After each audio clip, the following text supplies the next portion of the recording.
Hey guys, welcome to coding sense. इस वाले video में हम समझेंगे इवेंट ड्रिवन कोड, जो कि हमने पिछले वीडियो में लिखा था। इवेंट ड्रिवन कोड मतलब क्या होता है? वो सारे कोड जो पर्टिकुलर इवेंट होने के बाद ही रन होंगे, यानी कि ऐसे कोड्स जब कोई इवेंट ट्रिगर होता है या इवेंट होता है तब वो रन होने के लिए रिस्पॉन्सिबल होते हैं। एग्जाम्पल के लिए, आपका फ़ोन रिंग हुआ और आपने पिक किया। फ़ोन का रिंग होना एक इवेंट है और फ़ोन का पिक करना आपका बेसिकली कोड है, राइट, जो रन होना चाहिए या आपका एक्शन है। तो पर्टिकुलर इवेंट के लिए हम जो एक्शन करते हैं उसको इवेंट ड्रिवन कोड बोल सकते हो, या इवेंट ड्रिवन यानी कि अगर फ़ोन जब तक बजेगा नहीं तब तक उठा के क्या करोगे, राइट। तो फ़ोन का बजना इज़ इवेंट एंड फ़ोन का उठाना और रिप्लाई करना इज़ उसका कॉल बैक फंक्शन, या फिर उसके लिए जो कोड लिखा आपने। सो इस वाले वीडियो में हम यही समझने वाले हैं कि जो हमने कोड लिखा था पिछले वीडियो में, तो उसका ऑर्डर ऑफ एग्जीक्यूशन क्या है, किस ऑर्डर में एग्जीक्यूट होंगे, क्या वो जैसा हमने लिखा वैसा एग्जीक्यूट हो जाएंगे या कुछ बाद में होंगे, कुछ पहले होंगे। इसको हमें यहाँ पे समझना है। तो बेसिकली हमने जो पिछले वीडियो में कोड लिखा था वो रिक्वेस्ट बॉडी को पार्स करने के लिए लिखा था, राइट।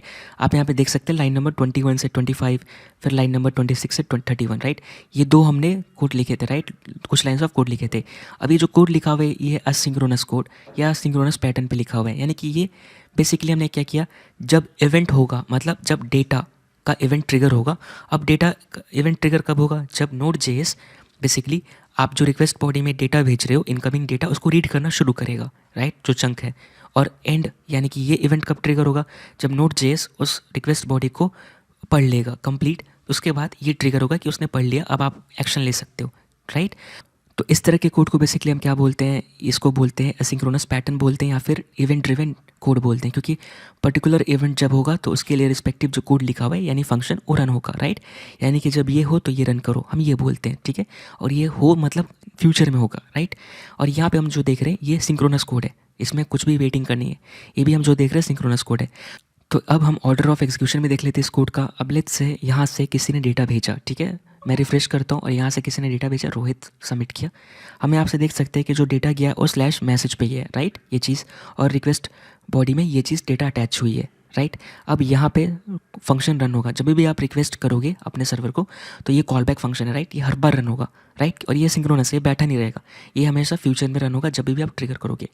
यहाँ पे ये रन होगा लाइन बाय लाइन, क्योंकि इसमें कुछ भी एसिंक्रोनस नहीं है, राइट, फ्यूचर का कोई भी चीज़ नहीं है। यहाँ पे इफ़ कंडीशन चेक होगा, इफ़ कंडीशन मैच नहीं करेगा, क्यों? क्योंकि जो रिक्वेस्ट का मेथड यूआरएल है वो स्लैश मैसेज है और जो मेथड है पोस्ट है, यानी कि ये वाला इफ़ ब्लॉक मैच कर जाएगा। अब ये इफ़ ब्लॉक रन होना चाहिए क्योंकि ये इफ़ ब्लॉक के लिए हमने रिक्वेस्ट भेजा है। तो ये दो जब यहाँ पे लाइन बाय लाइन रन होना शुरू करेगा, राइट। अब तो बॉडी बन गई, यानी कि एक बॉडी वेरिएबल बना जो एरिया साइन है उसके ऊपर। यहाँ पे आप जब भी नोट जेस पहुँचेगा तो यहाँ पे क्या देखेगा, ये कोड तुरंत रन होने वाली चीज़ नहीं है, ये इवेंट रजिस्टर किया गया, इवेंट लिसनर रजिस्टर किया गया है, राइट। ये इवेंट है और ये लिसनर है। अब यहाँ पे कैसा है कि ये चीज़ सिर्फ रजिस्टर होगी, ये रन तुरंत नहीं होगा क्योंकि फ्यूचर का है, राइट। हो सकता है अभी तक रिक्वेस्ट आना शुरू नहीं हुआ है, मतलब नोट जेस ने रिक्वेस्ट रीड करना शुरू नहीं हुआ है, बस रिक्वेस्ट हो गई है लेकिन नोट जेस ने स्टार्ट नहीं किया।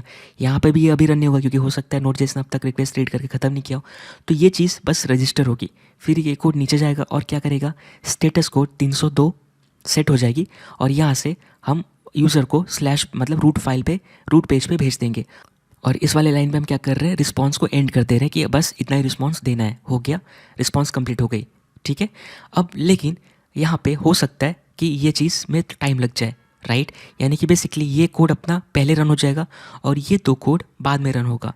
अब इसीलिए आप यहाँ पे देख सकते हो बेसिकली कि ये जो कोड है डिपेंडेंट किस पे है, इस वाले पे, यानी कि जब हमारा नोड जेएस रिक्वेस्ट बॉडी को रीड कर लेगा और फिर उससे मैसेज निकाल लेगा, यहाँ पे हम रिक्वेस्ट बफर से जब मैसेज निकालेंगे, फाइल को राइट कर देंगे, तो हम रिटर्न करना चाहते हैं अपना रिस्पांस, राइट।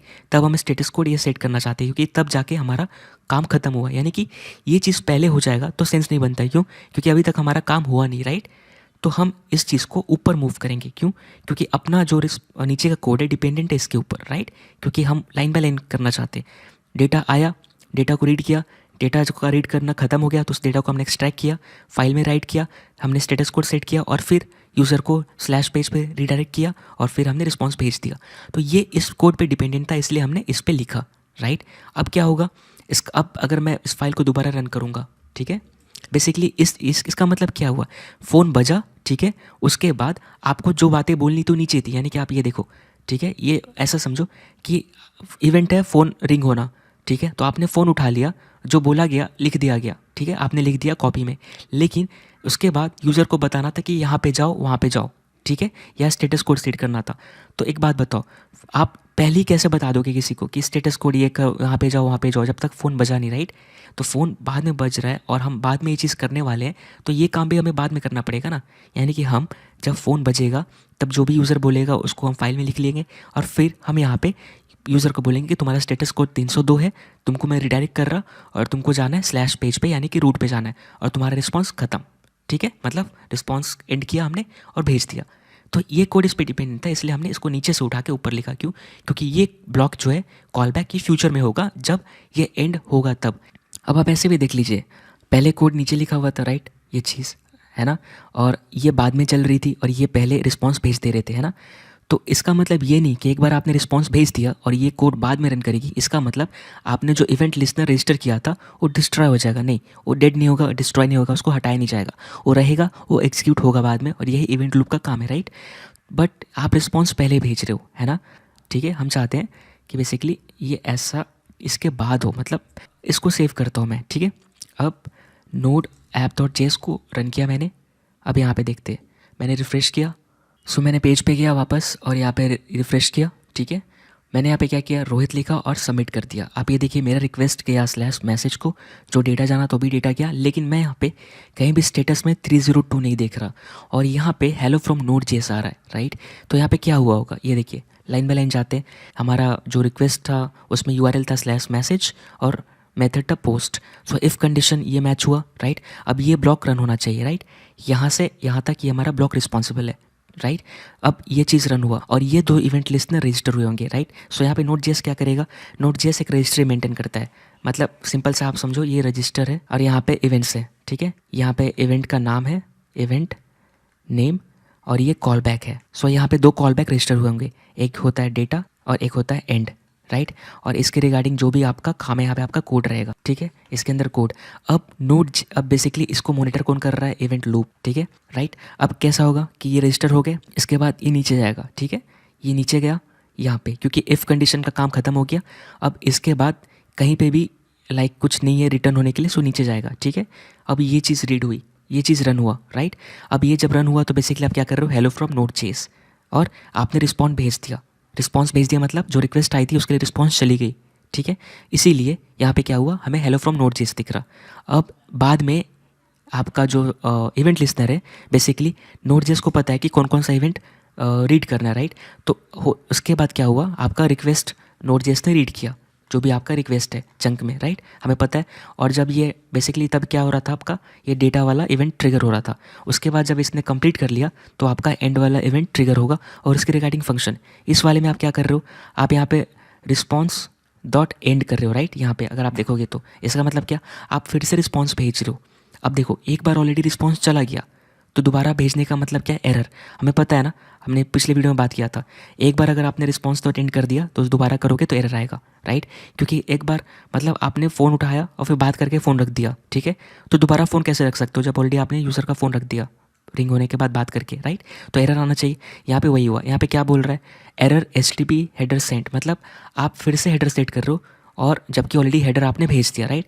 यहाँ पे हेडर सेट कर दिया, मतलब इन्फॉर्मेशन के बारे में जो मेटा इन्फॉर्मेशन था, और आपने रिस्पॉन्स भी भेज दिया। फिर ये फ्यूचर में आप रिस्पॉन्स भेज रहे हो, इसलिए यहाँ पे एरर आया, क्योंकि ये इफ़ ब्लॉक रन होने के बाद ये कोड नीचे जाएगा, है ना? तो आपको यहाँ पे क्या करना पड़ेगा, हम नहीं चाहते नीचे का कोड एग्जीक्यूट हो, तो आपको यहाँ पे क्या करना पड़ेगा, यहाँ पे रिटर्न करनी पड़ेगी, राइट? ये चीज़ कि इसके बाद हमें नीचे नहीं जाना, है ना? अगर आपने रिटर्न नहीं किया तो ये वाला कोड रन होगा और फिर से आपका एरर आएगा, सर्वर टर्मिनेट हो जाएगा। अब हम इसको सेव करते, नोड app.js फिर से रन करते हैं। ठीक है, रिटर्न करने का रीज़न क्या था, इफ़ चेक के बाद हम नीचे परफॉर्म नहीं करना चाहते, क्योंकि बेसिकली पर्टिकुलर सर्विस के लिए हमने यहाँ पे कोड लिखा है, या पर्टिकुलर वर्क या टास्क के लिए हमने इफ़ चेक लिखा है, इसी के अंदर हमारा पूरा कोड है। रीड करो और जब रीड हो जाए तो रिटर्न हो जाओ। ठीक है, अब नेक्स्ट टाइम क्या होगा, जब ये इवेंट लिस्टनर रजिस्टर होगा, ठीक है, इसके बाद कोड नीचे नहीं जाएगा, यहीं से रिटर्न हो जाएगा। अब इवेंट लूप इसका ध्यान रखेगा कि ये चीज़ कब रन करना है। ठीक है, अब मैं अगर रिफ़्रेश करूँ तो यहाँ पे रोहित सबमिट किया और आप ये देखो, राइट? अब मुझे 302 दिख रहा है और लोकल होस्ट दिख रहा है और हमारा कोई एरर भी नहीं आ रहा है, राइट? सब चीज़ सही चल रहा है। यहाँ पे क्या हुआ, ये कोड नीचे नहीं गया, क्यों? क्योंकि हमने रिक्वेस्ट भेजा था पर्टिकुलर सर्विस के लिए और हम यही चीज़ दिखाना चाहते हैं, ये नीचे वाला पार्ट नहीं दिखाना चाहते। सो यहाँ पे हमने टोटल कितने रिस्पॉन्स भेजे, एक ही रिस्पॉन्स भेजे, राइट, रिस्पॉन्स डॉट एंड करके, है ना। तो ये असिंक्रोनस पैटर्न है जिसको हमें समझना था। ये थोड़ा सा टफ है लेकिन ये कोर लॉजिक है, इसको हमें समझना था कि ये बिहाइंड द सीन्स कैसे काम करता है। और ये बेसिकली कैसा है, ये इवेंट ड्रिवन अप्रोच है। हम आगे जाके ऐसे चीज़ ही करने वाले हैं, यानी आप इवेंट के बेस पे एक्शन करोगे। तो आई होप आपको ये समझ में आया होगा। आगे जाके हम एक चीज़ और समझते हैं बेसिकली कि राइट फाइल सिंक क्या काम करता है। सिंक मतलब क्या, सिंक्रोनस, और सिंक्रोनस क्या है, ब्लॉकिंग। तो इसको हम कैसे डील करेंगे आगे जाके हम इस पे बात करेंगे। सो आई होप आपको ये वीडियो समझ में आएगी। मिलते अगली वीडियो में, तब तक के लिए थैंक यू सो मच।